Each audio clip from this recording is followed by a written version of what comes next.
તળાવ ભરાણું નથી.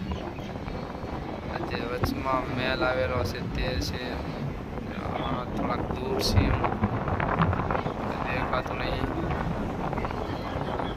આમાં જો આ તળાવની વચમાં જે છે ને એ મહેલ છે. આ બધું એનું ફરવાલાયક, જોવાલાયક, ફરવાલાયક છે બધું.